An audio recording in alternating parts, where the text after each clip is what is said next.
এই বাংলাদেশ জাতীয়তাবাদী দলের যে একটা কমিটমেন্ট, তার একটা রিফ্লেকশন এই মঞ্চ থেকেই হয়ে গেল বলে আমি মনে করি।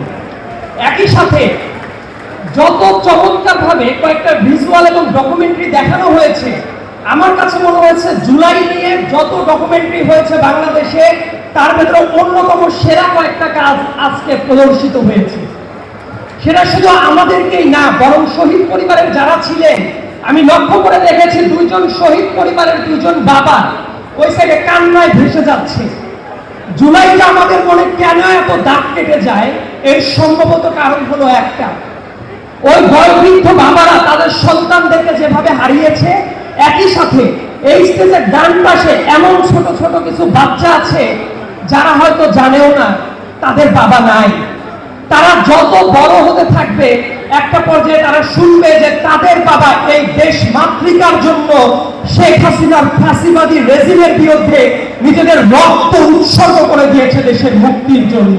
তো হলো এই যে বাচ্চাগুলো তারা জানে না তাদের পরিবারের সদস্যদের হারিয়েছে, তারা যে বাবারা জানে না তাদের সন্তানেরা হারানোর পরে তাদের মনের ভেতরে কি ক্ষোভ, কি দাহ চলছে, সেই জায়গাটা প্রশমিত করার চেষ্টা করা। আমি সবসময় একটা কথা বলি, আমাদের জুলাই কখনো এক মাসের আন্দোলন ছিল না। এটা দীর্ঘ 17 বছরে প্রত্যেকটা মানুষের তিলে তিলে গড়ে ওঠা প্রত্যেকটা ত্যাগ শিকার, প্রত্যেকটা স্ফুলিঙ্গ একসাথে দাবানলে রূপ নিয়েছিল এই জুলাই মাসে গিয়ে। যে মুহূর্তে আমরা কথা বলি, ইলিয়াস আলী থেকে শুরু করে প্রত্যেকজন ব্যক্তি যারা গুম হয়েছিলেন, মায়ের ডাকের প্রোগ্রামে অনেক বাচ্চাদের এখনো দেখি, যে বাচ্চাদের আজ থেকে 5 থেকে 7 বছর আগে আমাদের জাতীয় জাদুঘরের সামনে যে বাচ্চাগুলো দাঁড়িয়ে থাকতো, তাদের কোনো ছবি অনেক মিডিয়া তখন কভার করতো না। সেই বাচ্চাগুলো অনেক বড় হয়ে গেছে, তাদের বাবারা এখনো ফেরত আসে নাই। গুমের শিকার যে পরিবারগুলো হয়েছে, তাদের কথা অনেকেই ভুলে গেছে। খুনের শিকার যারা হয়েছে, নির্মম বেদনায় নির্যাতনে নিষ্পেষিত যারা হয়ে গেছে, তাদের কথা অনেকেই ভুলে গেছে। আমি বিএনপির অ্যাক্টিং চেয়ারম্যান জনাব তারেক রহমানের কাছে একটা অনুরোধ করতে চাই, শুধুমাত্র এই জুলাই গণ অভ্যুত্থান না, বরং 2007 সাল থেকে শুরু করে পরবর্তী সময়ে দল মত নির্বিশেষে যারা গুমের শিকার হয়েছে, যারা খুনের শিকার হয়েছে, যারা নিপীড়নের শিকার হয়েছে, তাদের প্রত্যেকের জন্য, তাদের পর যারা নিপীড়ন চালিয়েছে তাদের ন্যায় বিচার নিশ্চিত করার জন্য এই যে একটা গুরু দায়িত্ব, এই দায়িত্বটা আমার মনে হয় সার্বজনীনভাবে সামনে তদারকি করার দরকার আছে। এবং আমি আমার ব্যক্তিগত অনুভূতি দিয়ে একটা ব্যাপার উপলব্ধি করি, বিএনপি যতবারই দেশের হাল ধরার মতো ক্ষমতায় আসতে হয়েছে, তার আগে দেশটা ধ্বংসস্তূপে পরিণত হয়ে গেছে। যেমন 75 পরবর্তী সময়ের কথা যদি বলি, 72 থেকে শুরু করে 75 সাল পর্যন্ত দেশের দুর্ভিক্ষ, দেশের গণতন্ত্রহীনতা, দেশের প্রত্যেকটা জায়গায় ব্যবসা বাণিজ্য থেকে শুরু করে যে মন্দা অবস্থা ছিল, সেই বাজে একটা অবস্থা থেকে উত্তরণের রাস্তা বিএনপি করতে হয়েছে শহীদ প্রেসিডেন্ট জিয়াউর রহমানের হাত ধরে। আবার বেগম খালেদা জিয়া যখন দেশের দায়িত্ব নিয়েছেন, ঠিক তার আগে একই রকম একটা দুর্বিষহ টাইম গেছে ছোট আর একজন স্বৈরাচারের আমলে। আমি ছোট স্বৈরাচারের সাথে এই জন্যই বলি, তার কারণ আমরা যে দুর্বিষহ জীবন দেখেছি, সেই শেখ হাসিনার যে বড় বড় স্বৈরাচার এই বাংলার মাটিতে অতীতে শত শত বছরে কখনোই আসে নাই। তার মতো জনগণ যদি ভোট দিয়ে বিএনপিকে ক্ষমতায় আনে, ঠিক তার পূর্ব মুহূর্তে 15টা বছর আবার দেশে এই ক্যাটাগরির একটা ডিজাস্টার হয়ে গেছে। অর্থাৎ ইতিহাসের দিকে যদি তাকানো যায়, প্রতিবারই দেখতে হয়েছে একটা দেশকে যখনই বছরের পর বছর ধ্বংসস্তূপে পরিণত করা হয়েছে, ঠিক তারপরে এসে বিএনপির দায়িত্ব নিতে হয়েছে সেই ধ্বংসস্তূপটাকে নতুন করে সাজানো। এবং বাংলাদেশে আমি যদি বলি যে সামনের দিনের বাংলাদেশে আমাদের কাদের দরকার, সরকার দরকার, দেশনায়ক দরকার, নাকি কাদেরকে দরকার? আমি সবসময় বলি আমাদের একজন স্টেটসম্যান দরকার। স্টেটসম্যান আর একজন সরকার প্রধানের অনেক অনেক অনেক পার্থক্য আছে।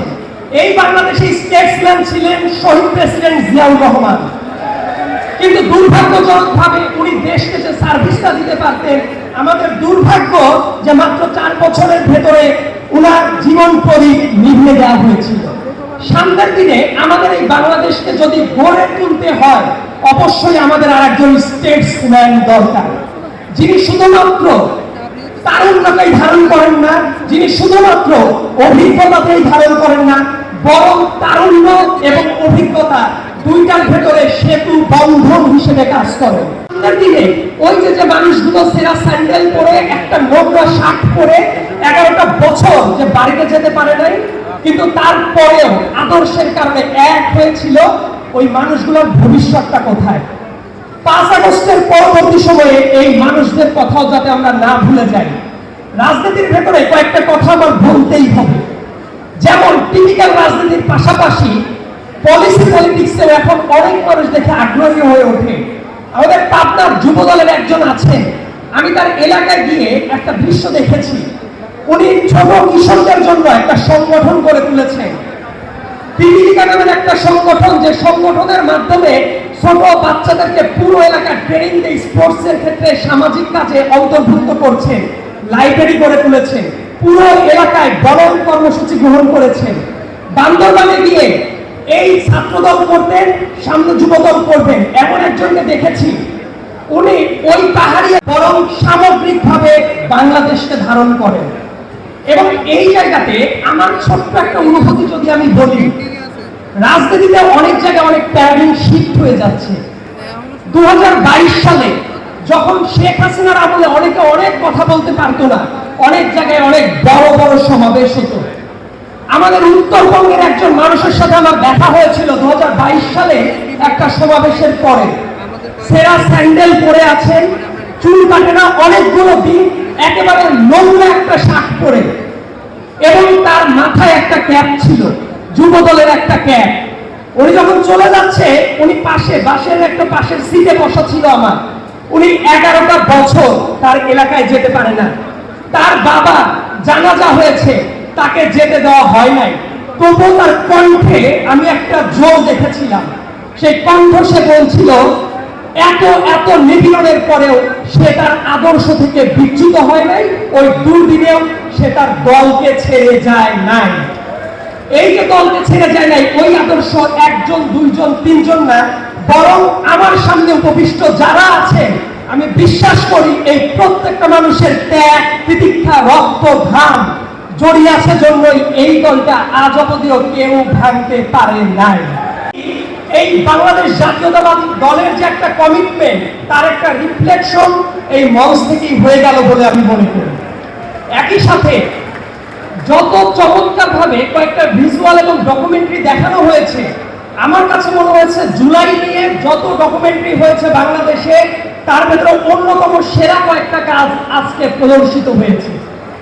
সেটা শুধু আমাদেরকেই না, বরং শহীদ পরিবারের যারা ছিলেন, আমি লক্ষ্য করে দেখেছি 2 জন শহীদ পরিবারের 2 জন বাবা ওই সাইডে কান্নায় ভেসে যাচ্ছে। জুলাইটা আমাদের মনে কেন এত দাগ কেটে যায়, এর সম্ভবত কারণ হলো একটা, ওই বয়োবৃদ্ধ বাবারা তাদের সন্তানদেরকে যেভাবে হারিয়েছে, একই সাথে এই স্টেজের ডান পাশে এমন ছোট ছোট কিছু বাচ্চা আছে যারা হয়তো জানেও না তাদের বাবা নাই। তারা যত বড় হতে থাকবে, একটা পর্যায়ে তারা শুনবে যে তাদের বাবা এই দেশ মাতৃকার জন্য শেখ হাসিনার ফাঁসিবাদী রেজিমের বিরুদ্ধে নিজেদের রক্ত উৎসর্গ করে দিয়েছে দেশের মুক্তির জন্য।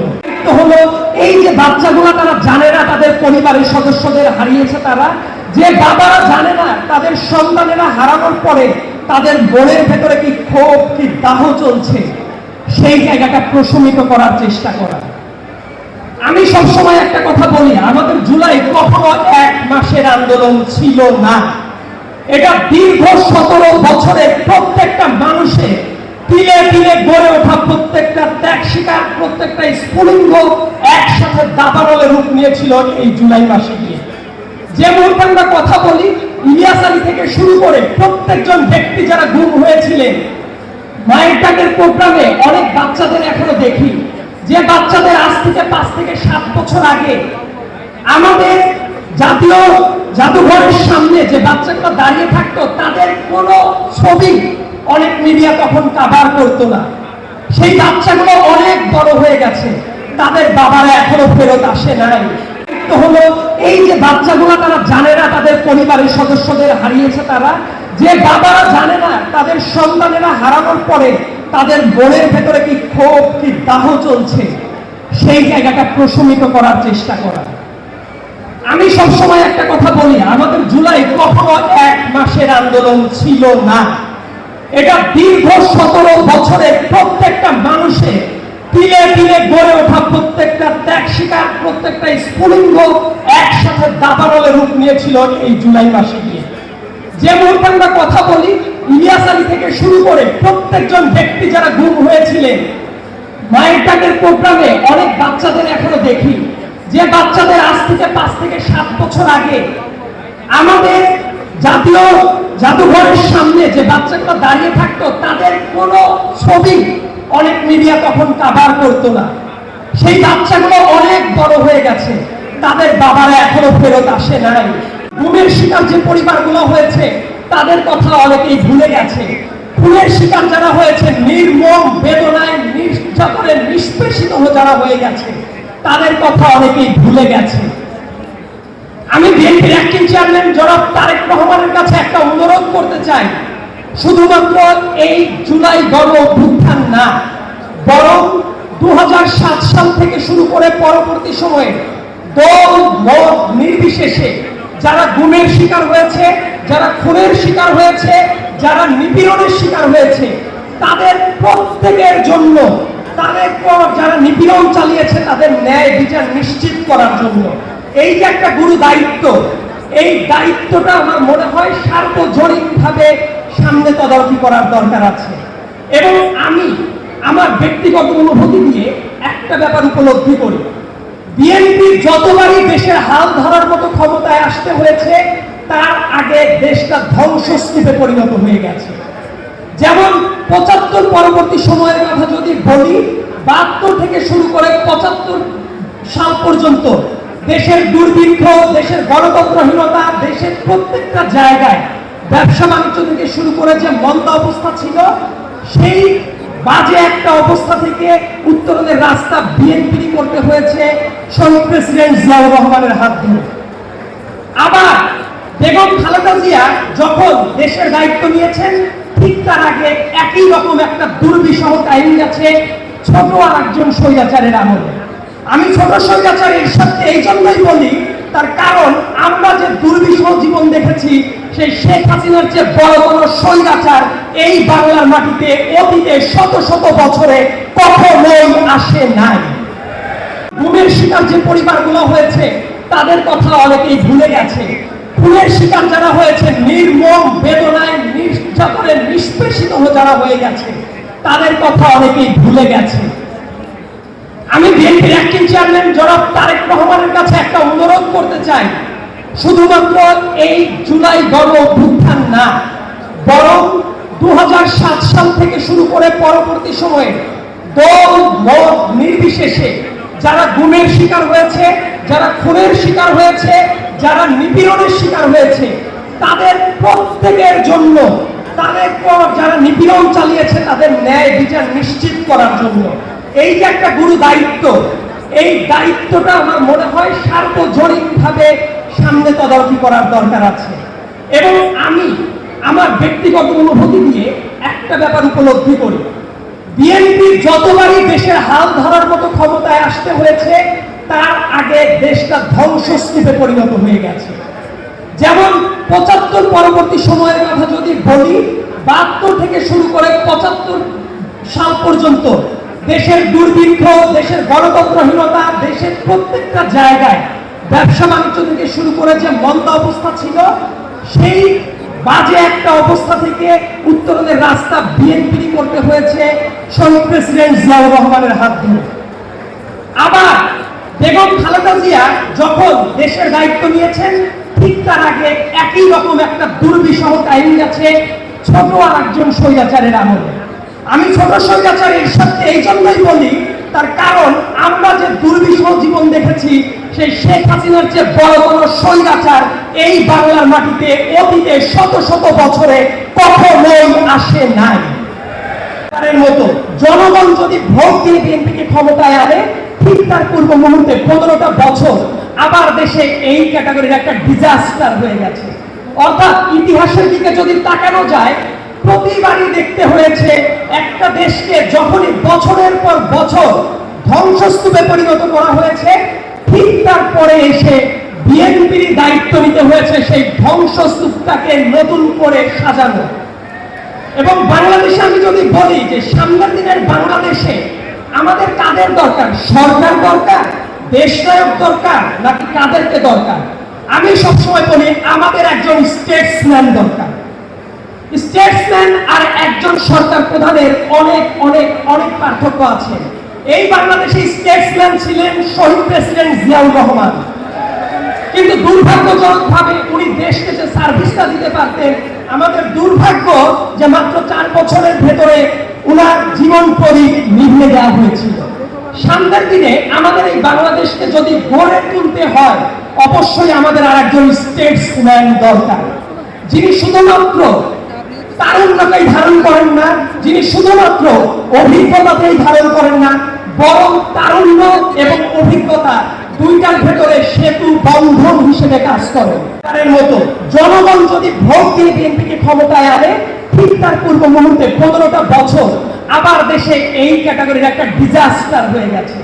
অর্থাৎ ইতিহাসের দিকে যদি তাকানো যায়, প্রতিবারই দেখতে হয়েছে একটা দেশকে যখনই বছরের পর বছর ধ্বংসস্তূপে পরিণত করা হয়েছে, ঠিক তারপরে এসে বিএনপির দায়িত্ব নিতে হয়েছে সেই ধ্বংসস্তূপটাকে নতুন করে সাজানো। এবং বাংলাদেশে আমি যদি বলি যে সামনের দিনের বাংলাদেশে আমাদের কাদের দরকার, সরকার দরকার, দেশনায়ক দরকার, নাকি কাদেরকে দরকার? আমি সবসময় বলি আমাদের একজন স্টেটসম্যান দরকার। স্টেটসম্যান আর একজন সরকার প্রধানের অনেক অনেক অনেক পার্থক্য আছে। এই বাংলাদেশে স্টেটসম্যান ছিলেন শহীদ প্রেসিডেন্ট জিয়াউর রহমান, কিন্তু দুর্ভাগ্যজনকভাবে উনি দেশকে যে সার্ভিসটা দিতে পারতেন, আমাদের দুর্ভাগ্য যে মাত্র 4 বছরের ভেতরে উনার জীবন প্রদীপ নিভিয়ে দেওয়া হয়েছিল। সামনের দিনে আমাদের এই বাংলাদেশকে যদি গড়ে তুলতে হয়, অবশ্যই আমাদের আর একজন স্টেটসম্যান দরকার, যিনি শুধুমাত্র তারুণ্যকেই ধারণ করেন না, যিনি শুধুমাত্র অভিজ্ঞতাতেই ধারণ করেন না, বরং তারুণ্য এবং অভিজ্ঞতা দুইটার ভেতরে সেতু বন্ধন হিসেবে কাজ করে, বরং সামগ্রিকভাবে বাংলাদেশকে ধারণ করে। এবং এই জায়গাতে আমার ছোট্ট একটা অনুভূতি যদি আমি বলি, রাজনীতিতে অনেক জায়গায় অনেক প্যারাডিম শিফট হয়ে যাচ্ছে। 2022 সালে যখন শেখ হাসিনার আমলে অনেকে অনেক কথা বলতে পারতো না, অনেক জায়গায় অনেক বড় বড় সমাবেশ হতো।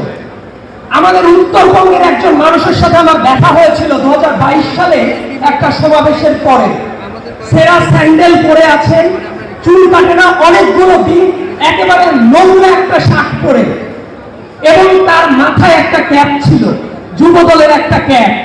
উনি যখন চলে যাচ্ছে, উনি বাসের একটা পাশের সিটে বসা ছিল আমার। উনি 11টা বছর তার এলাকায় যেতে পারে না। তার বাবা জানাজা হয়েছে, তাকে যেতে দেওয়া হয় নাই। তবুও তার কণ্ঠে আমি একটা জোর দেখেছিলাম। সেই কণ্ঠ সে বলছিল, এত এত নিপীড়নের পরেও সে তার আদর্শ থেকে বিচ্যুত হয় নাই, ওই দুর্দিনেও সে তার দলকে ছেড়ে যায় নাই। এই যে দলকে ছেড়ে যায় নাই, ওই আদর্শ একজন, দুইজন, তিনজন না, বরং আমার সামনে উপবিষ্ট যারা আছে, আমি বিশ্বাস করি এই প্রত্যেকটা মানুষের ত্যাগ, তিতিক্ষা, রক্ত, ঘাম জড়িয়ে আছে জন্যই এই দলটা আজ অবধিও কেউ ভাঙতে পারে নাই।